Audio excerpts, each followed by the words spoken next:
Hello दोस्तों, welcome back to my channel. कैसे हैं आप सब? I hope you doing absolutely fine. आज मैं फिर आप लोगों के लिए लेकर आई हूँ एक बहुत ही काम की वीडियो। इस वीडियो में मैंने शेयर किए हैं कुछ ऐसे ज़बरदस्त किचन टिप्स एंड ट्रिक्स और ऐसे कुछ घरेलू जुगाड़ जिनके इस्तेमाल से आप अपने मुश्किल से मुश्किल कामों को भी बेहद ही आसान बना सकते हैं। साथ ही आप अपने पैसे और समय की भी बचत कर सकते हैं। दोस्तों, वीडियो में आगे बढ़ने से पहले एक छोटी सी रिक्वेस्ट आपसे ज़रूर करना चाहूँगी। अगर आप मेरे चैनल पर पहली बार आए हैं और अभी तक अपने चैनल को सब्सक्राइब नहीं किया है तो प्लीज़ सब्सक्राइब कर लीजिए, क्योंकि ऐसी इंटरेस्टिंग अमेजिंग वीडियोस मैं आपके लिए लाती रहती हूँ। साथ ही वीडियो पे एक छोटा सा लाइक भी ज़रूर कर दीजिएगा, क्योंकि आपका एक एक लाइक मेरे लिए बहुत मायने रखता है। दोस्तों, सबसे पहली ट्रिक है मेरी बिंदी को लेकर।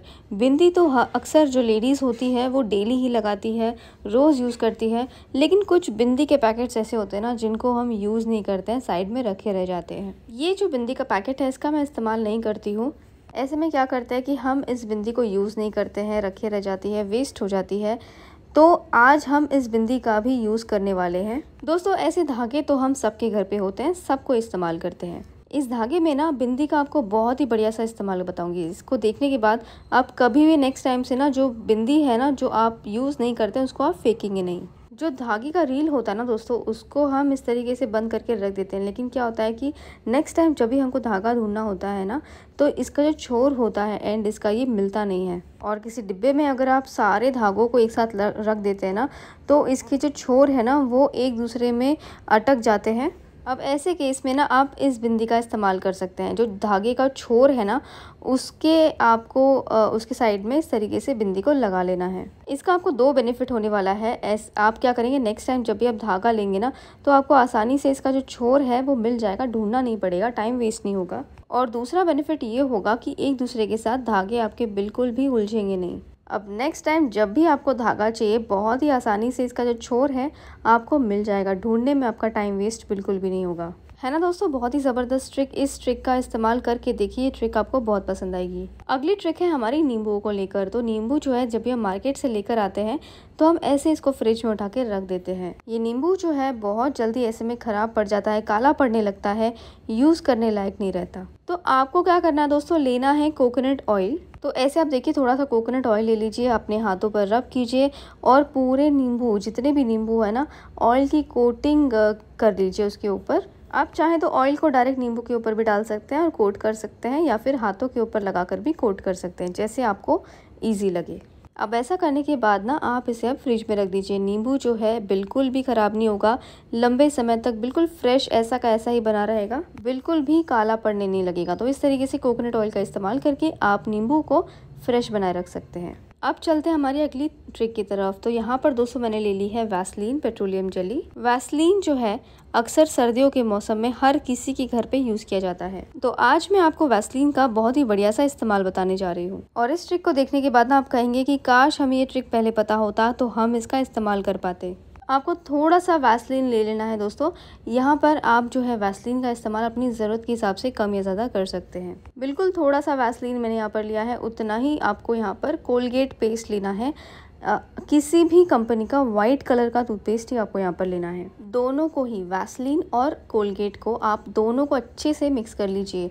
इसके बाद आप देखेंगे कि एक क्रीमी सा टेक्सचर आ जाएगा। इसी तरीके से ना स्पून की मदद से आप दोनों ही चीज़ों को अच्छे से मिक्स कर लीजिए। मिक्सिंग तो अब हो चुकी है, अब इसका इस्तेमाल कैसे करना है चलिए देखते हैं। दोस्तों, हर किसी के घर पे ना कोई व्यक्ति ऐसा होता है जो स्पेक्स यूज़ करता है या गॉगल्स इस्तेमाल करता है। रफ़ यूज़ करने की वजह से, यहाँ वहाँ रखने की वजह से स्पेक्स के ऊपर ना स्क्रैचेस आ जाती है। अब इनको आप कितना भी कपड़े से अच्छे से रगड़े, रिमूव करें, आप इसको धोए, ये जो स्क्रैचेस है ना बिल्कुल भी जाती नहीं है। तो ऐसे में इस वाले सोल्यूशन का आप इस्तेमाल कर सकते हैं। जैसे मैं आपको वीडियो में बता रही हूँ ना उस तरीके से आपको अपने ग्लासेस के ऊपर लगा लेना है। आगे के साइड भी आपको लगाना है, पीछे वाली साइड में भी आपको अच्छे से इससे कोटिंग कर लेनी है। तुरंत आपको रिमूव नहीं करना है। लगाने के बाद कुछ देर तक आप उसको छोड़ दीजिए। अब हमारे घर पे जो मिरर होते हैं, ड्रेसिंग टेबल वाले मिरर होते हैं, तो उन्हें भी आप इस तरीके से आसानी से क्लीन कर सकते हैं इसी सोल्यूशन की मदद से। जिस भी चीज़ को आप क्लीन करेंगे, जिस भी मिरर को ना,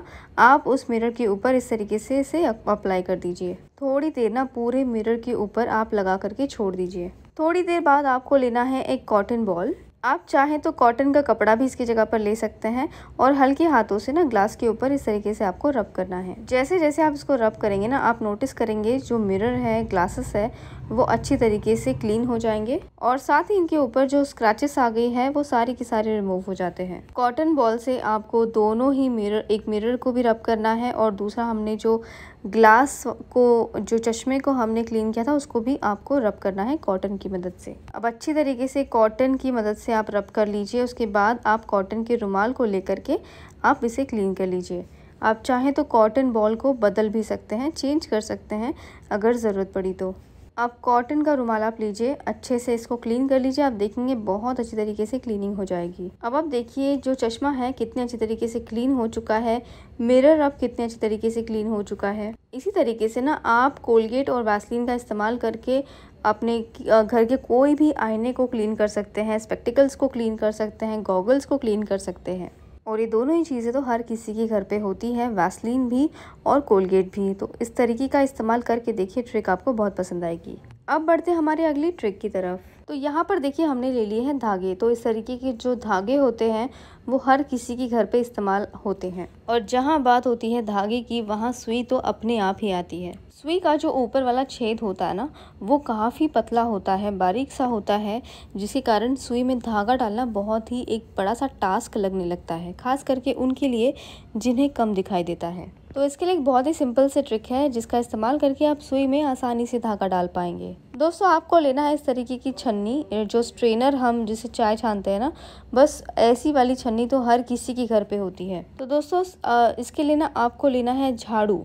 झाड़ू का एक पतला सा बाल आप निकाल दीजिए। ये जो झाड़ू का बाल होता है ना, काफ़ी ज़्यादा स्ट्रेचेबल होता है, तोड़ने से भी ये टूटता नहीं है, काफ़ी ज़्यादा ये मजबूत होता है। तो इस तरीके से ना एक बाल आप ले लीजिए, तोड़ लीजिए और उसको ना यू शेप में आप टर्न कर दीजिए। सबसे मोड़ते वक्त ना जो सबसे ऊपर वाला पार्ट है ना, वो टूटना नहीं चाहिए, इस चीज़ का आपको ध्यान देना है। अब आपको करना कुछ नहीं है, ले लीजिए छन्नी और एक आप ले लीजिए डबल टेप और डबल टेप की मदद से ना इस तरीके से फोल्ड करके आप जहाँ चाहे वहाँ पर इस तरीके से आप रख के डबल टेप चिपका दीजिए। अब हैंडल की तरफ में मैंने इसे फिक्स कर दिया है डबल टेप की मदद से। अब हमारा बढ़िया सा टूल जो है बन करके तैयार हो गया है। अब इसको हमने स्ट्रेनर में ही क्यों बनाया है वो आगे इस वीडियो में आपको बताऊंगी। अब जो ये सुई का छेद होता है ना, इसके अंदर आप ये जो झाड़ू का बाल है वो डाल दीजिए और धागे को डाल के ना आप इस तरीके से खींच लीजिए, निकाल दीजिए। आप देखेंगे सुई में धागा आसानी से चला जाएगा। तो इस टूल की मदद से आप जब चाहे धागा आसानी से, जितनी भी छोटी सुई ही क्यों ना हो, उसमें आसानी से डाल पाएंगे। क्योंकि सुई का जो मुंह होता है ना दोस्तों, वो काफ़ी छोटा सा होता है, जिसमें धागा डालने में बड़ी परेशानी हो जाती है। खास करके जो हमारे घरों में बड़े बुजुर्ग होते हैं ना, उनके लिए ट्रिक बहुत ही काम की है। और स्ट्रेनर में बनाने का फ़ायदा ये है कि ऊपर की तरफ ना छोटा सा होल बना हुआ होता है। आप इस स्ट्रेनर को आसानी से कहीं पे भी हैंग कर सकते हैं, टंगा सकते हैं। बच्चों के हाथ में ये टूल आपको बिल्कुल नहीं लगेगा जब आप इसको हैंग करके रख देंगे। और आगे जब भी आपको सुई में धागा डालने की बात आए तो इस स्ट्रेनर को लीजिए, फटाफट से सुई में धागा डाल दीजिए। आई होप दोस्तों आपको ये ट्रिक पसंद आई होगी। अगली जो ट्रिक है मेरी वो है मिक्सी को लेकर। मिक्सी को हम रखते हैं अक्सर हमारे किचन टॉप के ऊपर, और जब भी हमें किचन टॉप क्लीन करना होता है, मिक्सी को जब भी हम यहाँ वहाँ करते हैं क्लीन करने के लिए ना, तो ये आसानी से यहाँ वहाँ होते नहीं है। इसके पाया में जो रबर बना हुआ रहता है ना, उसके अंदर एयर भर जाने के कारण ये आसानी से खिसकता नहीं है। तो इस परेशानी का हल निकालने के लिए आपको एक बहुत ही सिंपल सी ट्रिक बताऊंगी दोस्तों। आपको जो है यहाँ पर छोटे छोटे से जो मेडिसिन के कैप्स आते हैं ना, वो लेने हैं। आप चाहे तो यहाँ पे बॉटल के ढक्कन भी ले सकते हैं। तो बहुत ही सिंपल सी ट्रिक है दोस्तों, बहुत ही गजब की है, जिसका इस्तेमाल करके आप अपनी मिक्सी को आसानी से यहाँ वहाँ खिसका पाएंगे। और 4 पाया है, चारों पाए के ऊपर ना आप इस तरीके से ढक्कन को लगा दीजिए। आप देखेंगे आसानी से मिक्सी को यहाँ वहाँ आप सरका पाएंगे। अब आप आसानी से अपने काउंटर टॉप की क्लीनिंग कर पाएंगे या फिर इसको यूज़ कर पाएंगे। ये बिल्कुल भी नीचे चिपकेगा नहीं। दोस्तों आई होप आपको ये ट्रिक पसंद आई होगी। अगर आपको ये ट्रिक सारी पसंद आई हो तो वीडियो पे हमेशा की तरह एक लाइक ज़रूर कर दीजिएगा। हो सके तो इस वीडियो को अपने दोस्तों में, रिश्तेदारों में भी शेयर कीजिए, ताकि आपके ज़रिए उनकी भी मदद हो जाए। Thank you so much for watching this video friends. मिलता है अगले वीडियो में, तब तक के लिए बाय, टेक केयर।